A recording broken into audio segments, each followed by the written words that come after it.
Selamat pagi semuanya. Hari ini kita akan belajar tentang kompetensi sarjana rekayasa atau teknik industri.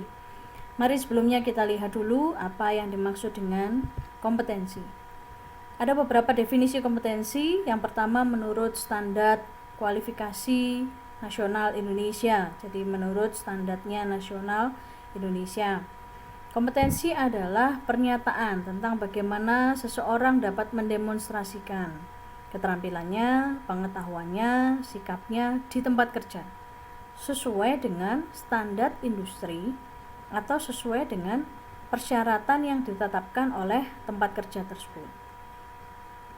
Definisi kedua kompetensi menurut Surat Keputusan Menteri Pendidikan Nasional tahun 2002. Kompetensi adalah seperangkat tindakan cerdas, penuh tanggung jawab yang dimiliki seseorang sebagai syarat untuk dianggap mampu oleh masyarakat dalam melaksanakan tugas-tugas di bidang pekerjaan tertentu. Sedangkan menurut Undang-Undang Nomor 20 Tahun 2003 tentang Sistem Pendidikan Nasional, kompetensi lulusan merupakan kualifikasi, kemampuan lulusan yang mencakup sikap, pengetahuan, dan keterampilan sesuai dengan standar nasional yang telah disepakati. Dan kompetensi menurut Undang-Undang Nomor 13 Tahun 2003 tentang Ketenagakerjaan menyatakan bahwa kompetensi adalah kemampuan kerja setiap individu yang mencakup aspek pengetahuan, keterampilan, dan sikap kerja yang sesuai dengan standar yang ditetapkan. Jadi, dapat kita simpulkan bahwa yang disebutkan kompetensi itu adalah kemampuan kerja. Kemampuan yang berdasarkan pada keterampilan, pengetahuan, sikap. Jadi 3 ya. Ada keterampilan, pengetahuan, sikap. Nah, ketiganya ini bisa menyesuaikan atau memenuhi standar nasional atau standar tempat kalian bekerja nanti. Jadi orang yang bisa memenuhi standar kerja pada perusahaan tempat kalian bekerja nanti, berarti kalian sudah punya kompetensi. Atau kalau kalian punya kemampuan, keterampilan, dan juga sikap yang bisa memenuhi standar nasional Indonesia, maka kalian sudah memiliki kompetensi. Gitu ya. Berikutnya, mari kita belajar tentang apa perbedaan rekayasa industri dan teknik industri. Saya berbicara tentang definisi menurut Kamus Besar Bahasa Indonesia. Rekayasa itu penerapan kaidah-kaidah ilmu dalam melaksanakan sesuatu. Kalau teknik itu pengetahuan dan kepandaian, berarti ada ilmunya ya. Membuat sesuatu yang berkenaan dengan hasil industri. Atau definisi yang lain juga metode atau sistem dalam mengerjakan sesuatu. Berarti bisa kita lihat bahwa antara definisi rekayasa dan teknik itu ada kesamaan, yaitu ada ilmunya, kemudian membuat sesuatu atau melaksanakan sesuatu atau mengerjakan sesuatu. Sehingga rekayasa industri dan teknik industri pada dasarnya adalah sama, yaitu kemampuan untuk merekayasa, kemampuan untuk melakukan, berkaitan dengan cara atau metode dalam mengerjakan atau melaksanakan sesuatu pekerjaan. Apa lalu ruang lingkupnya antara rekayasa atau teknik industri? Kita pahami dulu begini, industri itu ada 2. Ada industri manufaktur alias pabrik, ada industri jasa atau layanan. Industri manufaktur itu contohnya apa? Ya pabrik sepatu, pabrik baju, pabrik laptop, pabrik handphone, pabrik donat, pabrik makanan, pabrik mie instan, pabrik mobil, pabrik motor. Artinya semua pabrik yang menghasilkan barang, ya, itu disebut sebagai industri manufaktur. Sedangkan industri jasa itu adalah industri yang menyediakan jasa atau pelayanan. Contoh, rumah sakit. Itu kalau kita beli, kan kita tidak bisa beli rumah sakitnya, tapi kita membeli layanannya. Layanan dokternya, kamar inap, obat-obatan, kemudian perawatnya. Perbankan juga sama. Kita tidak punya banknya, tapi kita menitipkan uang kita di bank tersebut untuk dikelola. Perusahaan asuransi, perusahaan leasing, dan seterusnya. Jadi perusahaan jasa adalah perusahaan penyedia layanan. Nah, keilmuan rekayasa industri atau teknik industri tadi kan berkaitan dengan cara, metode untuk melaksanakan pekerjaan. Berarti pekerjaan di mana? Ya pekerjaan di manufaktur, ya pekerjaan di jasa. Yang artinya bahwa keilmuan kita itu luas banget berkaitan dengan organisasi yang produktif. Bu, yang disebut organisasi produktif itu yang seperti apa? Manufaktur maupun jasa yang terus berkembang itu namanya organisasi yang produktif. Pabrik yang terus maju berarti dia manufaktur yang produktif. Bank yang terus berkembang berarti dia organisasi produktif. Kafe maupun angkringan yang terus berkembang namanya organisasi produktif. Dan keilmuan kita akan mencakup kedua hal itu. Jadi di industri manufaktur bisa, di industri jasa juga bisa. Nah, gambar ini adalah gambar tentang sistem IPO atau sistem input proses output. Yang namanya industri itu pasti terdiri dari IPO, tidak mungkin tidak. Input, proses, output. Input ada 5M plus TIE. Man, material, machine, money, methods. Jadi ada man, tenaga kerja, material, bahan baku, money, modal kerja, lalu machine, mesin-mesin kerja, dan methods atau cara kerja. T-nya apa? Teknologi. I-nya information, E-nya energi. Berarti faktor input itu terdiri dari tenaga kerja, bahan baku, modal kerja, mesin-mesin, sampai cara kerja yang kemudian dilakukan pemrosesan. Proses transformasi baik fisik maupun non-fisik. Kalau transformasi fisik berarti industri manufaktur, transformasi non-fisik industri jasa. Ada proses nilai tambah atau yang disebut dengan value added. Sekali lagi, value added. Ada juga proses manajerial, yaitu planning, organizing, actuating, dan controlling. Ada juga manajerial PDCA, yaitu plan, do, check, action. Yang kemudian outputnya bisa produk akhir berupa barang, bisa jasa, bisa limbah, bisa informasi. Saya ambil contoh. Contoh sederhana, kita mau bikin kita punya toko roti nih. Terus kita mau bikin bakery. Nah, berarti butuh apa? Material. Materialnya berupa tepung, telur, minyak, lalu apalagi vanila, macam-macam. Men, tenaga kerjanya butuh yang goreng, butuh yang ngadon, butuh yang supervisornya, butuh mesin, butuh mixer, butuh oven, butuh macam-macamnya. Nah, lalu butuh modal kerja untuk belanja-belanja. Kemudian butuh cara kerja juga, butuh teknologi juga untuk bisa tahu. Contohnya teknologi itu apa? Contohnya resep menu baru. Butuh information tentang apa? Tentang menu-menu baru. Oh, tidak hanya masakan Indonesia, tidak hanya kue-kue Indonesia, tapi juga kue-kue luar negeri. Lalu butuh energi, listrik, atau pakai gas, atau pakai apa. Kemudian ada proses, diadon, di oven, digoreng, di macam-macam, dicampur, sehingga menghasilkan bakery. Yang kemudian juga menghasilkan limbah, contohnya bekasnya tepung, atau kemudian air cucian, itu juga termasuk dalam limbah. Dan juga informasi, mau dijual kemana, yang pesan siapa, dijual online atau tidak, itu termasuk yang information. Nah, ini contohnya. Maka sistem IPO semua termasuk jasa pun juga sistem IPO. Kok bisa? Iyalah.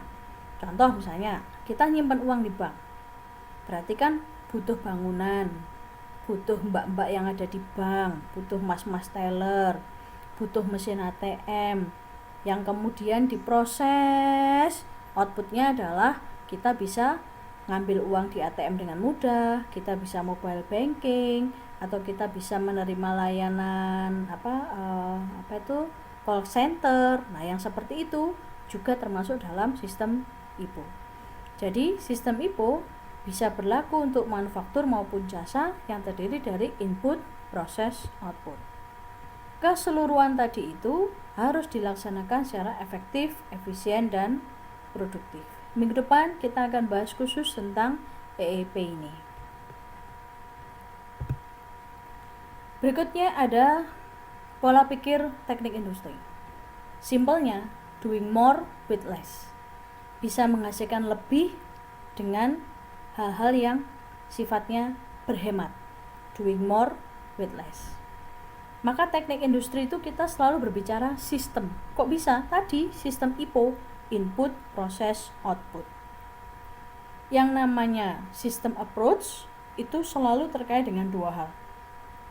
Orang yang jadi teknik industri pasti akan punya penasaran dua hal. Kenapa ya kok bisa terjadi seperti itu? Contoh misalnya, dapat komplain dari pelanggan.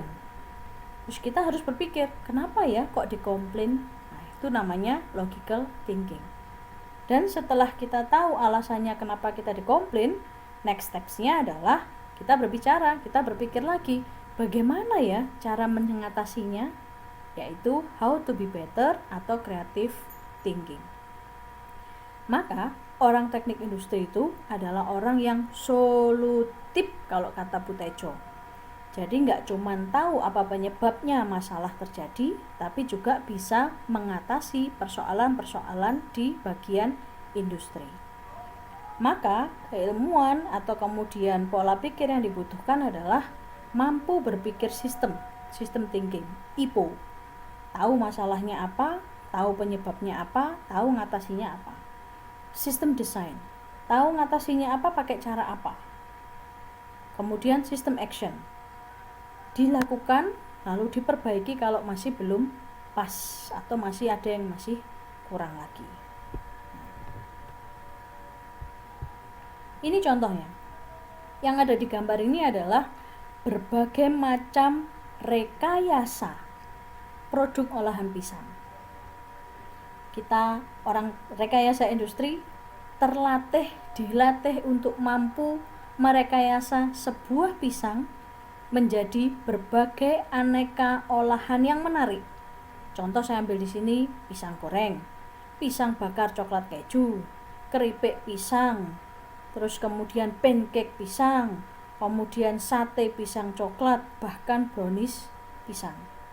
Maka untuk membuat pisang goreng, pisang bakar coklat keju, keripik pisang dan sebagainya butuh teknik, butuh kemampuan rekayasa. Nah, itulah kenapa rekayasa dan teknik itu tidak bisa dipisahkan. Teknik ya rekayasa ya teknik, karena di dalam rekayasa ada teknik. Kerjaan-kerjaan atau tindakan-tindakan teknik itu masuk dalam kategori rekayasa. Jadi bersyukurlah kalian yang masuk di dalam rekayasa industri atau teknik industri, karena kalian akan diajarkan untuk berpikir sistem. Bagaimana caranya bisa mengolah sesuatu yang biasa menjadi lebih luar biasa.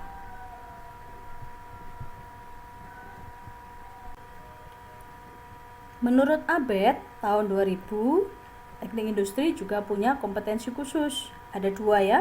Yang pertama adalah to design, develop, implement, and improve integrated systems that include people, materials, information, equipment, and energy. Berarti seorang teknik industri itu harus mampu mendesain, mengembangkan, mengimplementasikan, dan meningkatkan sistem terintegrasi yang terdiri dari orang atau material, informasi, equipment, peralatan dan mesin, dan energi. Atau yang kedua, seorang teknik industri juga harus mampu to accomplish the integration of systems using appropriate analytical, computational, and experimental practices Jadi seorang teknik industri harus handal atau ulung di dalam mengintegrasikan sistem menggunakan metode-metode analitikal, metode komputer maupun magang-magang kerja atau pengalaman-pengalaman di bidang perindustrian. Jadi yang mana yang disebut dengan sistem terintegrasi tadi, IPO tadi, input, proses, output, itu sistem terintegrasi. Kemudian apa sih sasaran lulusan sarjana atau teknik atau rekayasa industri? Yang pertama, mahasiswa akan dibekali kemampuan untuk melihat serta menyelesaikan segala permasalahan industri dengan konsep pendekatan sistem. Jadi melihat suatu masalah dari akar masalahnya, tidak hanya dari masalah sekilas. Misalnya kita lihat si A sakit, kemudian si A menjawab, kenapa? Kita bertanya, kenapa kamu sakit? Oh, saya belum makan. Nah, maka melihat permasalahan tidak hanya sekedar oh si A sakit karena dia belum makan, tapi harus digali kenapa kok dia belum makan. Jadi lebih dalam lagi. Kemudian mahasiswa menjadi tenaga ahli yang mampu mengelola atau memanajemeni sistem produksi dan sistem industri yang terdiri dari 5M plus 1 TIE, Man, Material, Money, Machine, Methods, Technology, Information, Energy secara terintegrasi. Kemudian, mahasiswa mampu mengupayakan pencapaian hasil secara optimal dan pengelolaan faktor-faktor produksi yang didukung oleh pertimbangan kelayakan ekonomis dan sosioekonomis dengan mengutamakan peranan manusia sebagai faktor produksi utama.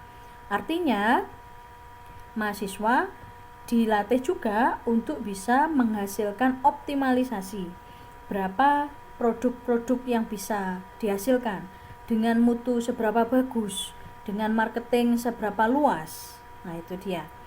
Nah, untuk pertimbangan kelayakan ekonomis, berapa profitnya, dan kelayakan sosioekonomis, seberapa banyak manfaat yang bisa diberikan untuk banyak orang. Nah, ini akan diajarkan di prodi rekayasa industri. Nah, kita balik lagi ke slide yang ada di bab 1. Jadi saya ambil salah satunya. Saat ini di zaman sekarang ini kita sering mendengar ada istilah yang namanya revolusi industri. Penjelasan detail sudah ada di bab 1. Nah, ini saya ambil sekilas saja. Revolusi industri dimulai dari revolusi industri pertama, kedua, ketiga, dan saat ini kita berada di revolusi industri keempat, di mana kegiatan manufaktur terintegrasi melalui teknologi wireless atau internet dan big data secara masif. Secara masif itu secara besar-besaran. Artinya begini, contoh sederhana. Siapa yang pernah beli online, beli produk online, dan itu kita bisa dengan mudah memilih produk online dari luar negeri karena sudah banyak marketplace online yang menjual produk luar negeri di Indonesia. Nah, itu namanya big data secara masif. Jadi kita punya data berapa banyak ataupun produk-produk apa saja yang dari luar negeri yang sudah ada dijual di Indonesia. Nah, ada juga fenomena tentang wajah ekonomi dunia saat ini, sharing ekonomi. Nah, ada juga e-education. Jadi kita bisa saja belajar tidak hanya di Madiun, tetapi kita ada di Madiun, tetapi kita juga menjadi mahasiswa di perguruan tinggi lain. Sangat memungkinkan karena sekarang sistemnya online. E-government. Tidak harus berangkat ke kantornya, tapi kita bisa lewat online untuk bisa mengurus surat-surat. Marketplace, banyak sekali marketplace. Cloud kolaboratif, simpan data di drive, kemudian saling kerjasama kerjasama atau tukar menukar data di Dropbox dan sebagainya. Smart city, banyak CCTV di mana-mana untuk ngecek pelanggaran-pelanggaran di lalu lintas. Atau smart manufacturing, punya ide, kemudian ada 3D printing, jadi deh produknya atau jadi deh prototipenya. Nah, jadi tidak selalu melulu menggunakan tenaga manusia, tetapi sudah dimodifikasi dengan menggunakan teknologi robotik. Ada online health service, Halodoc kalau di tempat kita, atau Klik Dokter, atau kemudian kita pesan obat, obatnya diantar.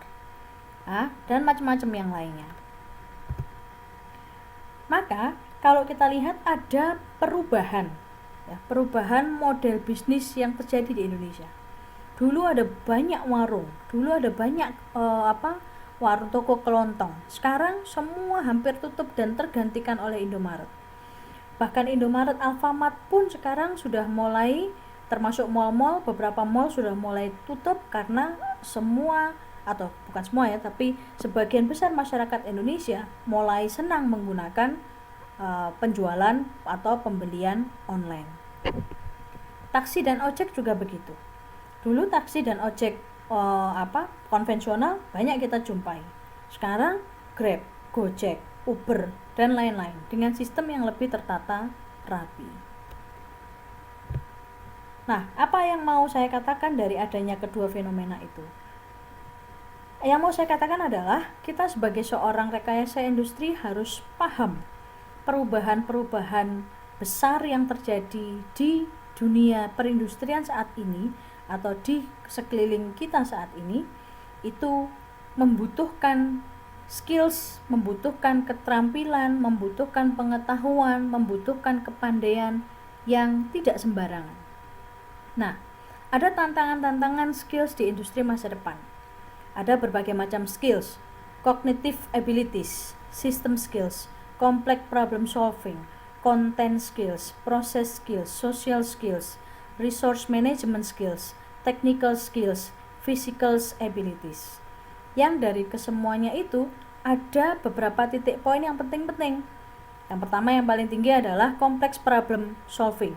Ada 36% skills tentang complex problem solving yang dibutuhkan. Jadi bisa memberikan solusi terhadap persoalan-persoalan kompleks, 36%. Kemudian social skills, mampu bekerja sama dengan kondisi-kondisi sosial sekitar kita. Lalu ada process skills, lalu ada system skills dan cognitive skills. Kita ambil 5 yang tertinggi.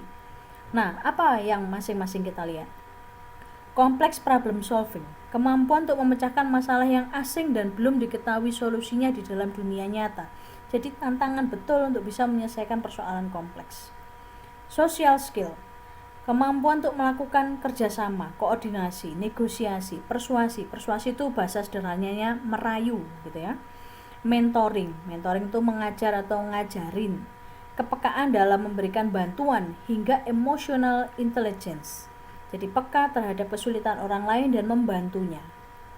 Kemudian ada process skills, kemampuan yang terdiri dari active listening, logical thinking, and monitoring self and the others.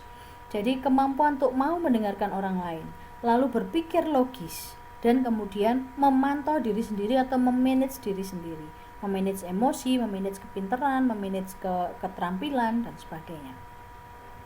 Ada juga system skills, kemampuan untuk dapat melakukan judgment. Judgment itu penilaian, membuat keputusan dengan pertimbangan cost benefit, biaya dan keuntungan, rugi laba, untung rugi, serta kemampuan mengetahui bagaimana sebuah sistem dibuat dan dijalankan.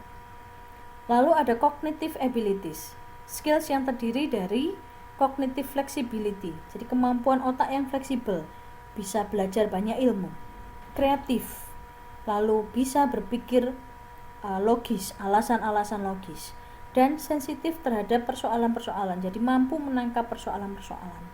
Kemudian logika matematika, serta daya deskripsi. Ini juga skill dan tantangan di masa depan. Ada beberapa tadi, cognitive ability, system skill, dan seterusnya. Sehingga kalau diurutkan, cognitive ability sangat dibutuhkan. Kemudian system skills, complex problem solving, content skills, lalu process skills, social skills, dan seterusnya. Artinya kan ini unda-undi begitu ya, unda-undi. Tapi kontennya ada 1, 2, 3, 4, 5, 6, 7, 8, 9. Setidaknya 9 skills yang perlu dimiliki. Nah, 5 tertinggi menurut Change in Demand for Core Work Related Skills, itu ada cognitive abilities, system skills, complex problem skills, content skills, dan process skills. Merupakan 5 skills yang pertumbuhan permintaannya akan paling tinggi berdasarkan beberapa sektor industri, di mana sebelumnya sektor tersebut tidak banyak membutuhkan. Tapi sekarang butuh orang-orang yang punya kemampuan kognitif, mau belajar hal baru, tidak anti untuk ilmu-ilmu baru, mau belajar hal-hal lain di luar dari ilmunya yang sekarang. System skills, mampu mengatur IPO dengan baik. Complex problem skills, bisa mengatasi persoalan yang bahkan belum diketahui solusinya. Lalu content skills dan process skills. Tantangan profesi teknik industri ke depan. Dengan demikian, kalau kita berbicara tentang lulusan teknik industri mau bekerja di mana atau mau bekerja seperti apa, maka seorang sarjana teknik industri itu punya beberapa tantangan. Pertama, fleksibel menghadapi perubahan. Nggak kaku, kalau ada perubahan ya diikutin. Memiliki visi dan pola pikir mengglobal, tidak hanya berbicara tentang wilayah setempatnya, tetapi sudah meluas sampai ke berbagai negara. Melek teknologi baik hardware maupun software. Kemudian memiliki kemampuan mengelola intangible asset. Intangible itu aset yang tidak tampak. Contohnya tadi sikap, kemudian emosi, kemampuan belajar, empati, simpati, mau membantu orang lain yang kesulitan. Nah, seperti itu. Kemudian mampu mengembangkan network, partnership, supply chain atau aliansi dengan potensi lain. Berarti mampu kerjasama, mampu membuat jaringan, mampu membuat aliansi, kelompok, teamwork, dan sebagainya. Inovatif, proaktif, dan kreatif, positive thinking. Serta working smarter than harder and always do the best. Bekerja lebih cerdas, bukan lebih keras. Dan selalu melakukan yang terbaik. Ini ada juga insinyur kualitas. Insinyur dikatakan berkualitas menurut kriteria ABET tahun 2000 jika ada 5 kemampuan, 11 kemampuan tapi lebih di highlight di 5 kemampuan. Kemampuan menangani masalah keinsinyuran, kemampuan bekerja sama antar kejuruan, kemampuan interaksi sosial dan komunikasi, kesadaran dan kemampuan untuk senantiasa belajar bagi peningkatan kemampuan. Jadi mirip-mirip dengan kognitif, dengan sosial, dengan yang tadi-tadi itu, ini mirip sekali ya. Kemudian profesi-profesi apa yang tersedia bagi seorang sarjana teknik industri? Besok nih kalau sudah lulus, Anda bisa bekerja atau punya profesi seperti apa? Jadi konsultan bisa, jadi supervisor bisa, jadi manajer bisa. Jadi tidak perlu khawatir ya. Dan bentuk-bentuk pekerjaan lulusan rekayasa atau teknik industri, karena teknik industri itu adalah perpaduan antara ilmu teknik, ilmu ekonomi, dan ilmu manusia, maka pekerjaan lulusan teknik industri bisa berupa insinyur industri yang dapat bekerja sebagai insinyur produksi, manajer supply chain atau rantai pasok, insinyur kualitas, staf penelitian dan pengembangan, atau menjadi analis sistem informasi. Atau dapat juga insinyur industri itu bekerja di bidang manufaktur, di perusahaan-perusahaan manufaktur, di perusahaan jasa juga bisa, di badan-badan pemerintah juga bisa, PNS dan sebagainya, atau memulai perusahaan sendiri menjadi wirausaha seperti tren yang sedang terjadi di kalangan anak muda saat ini. Nah, di slide ini saya memperkenalkan tentang kode etik insinyur Indonesia. Maksudnya bagaimana? Seorang sarjana teknik industri, seorang insinyur Indonesia, seorang sarjana rekayasa industri itu punya prinsip-prinsip dasar serta tuntunan-tuntunan sikap. Catur Karsa, prinsip-prinsip dasarnya yang pertama, mengutamakan keluhuran budi. Yang kedua, menggunakan pengetahuan dan kemampuannya untuk kepentingan kesejahteraan umat manusia. Ketiga, bekerja secara sungguh-sungguh untuk kepentingan masyarakat sesuai dengan tugas dan tanggung jawabnya.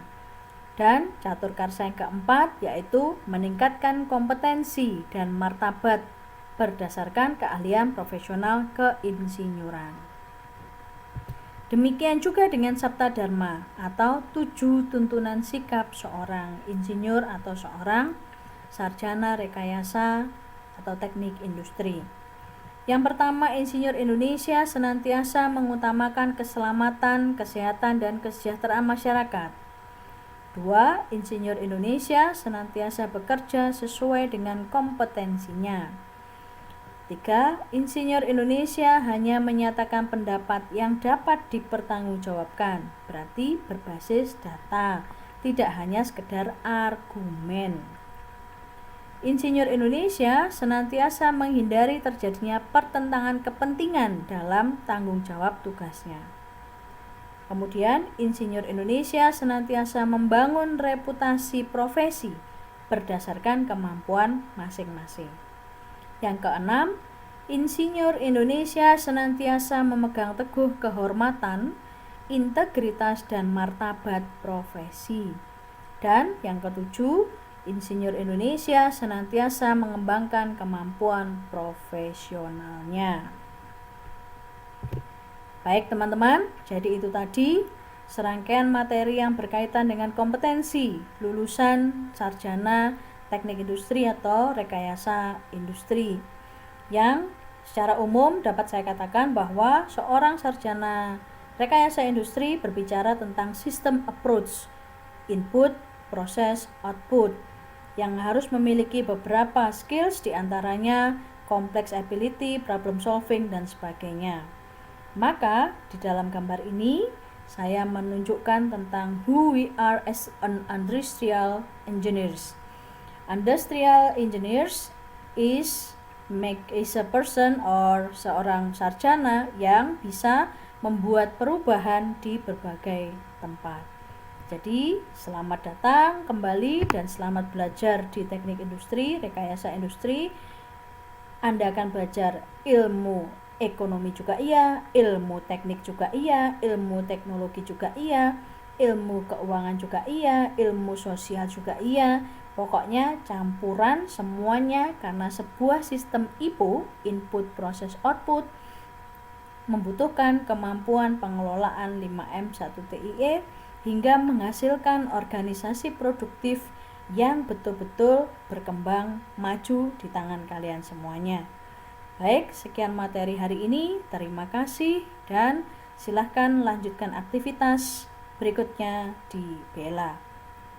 Selamat siang.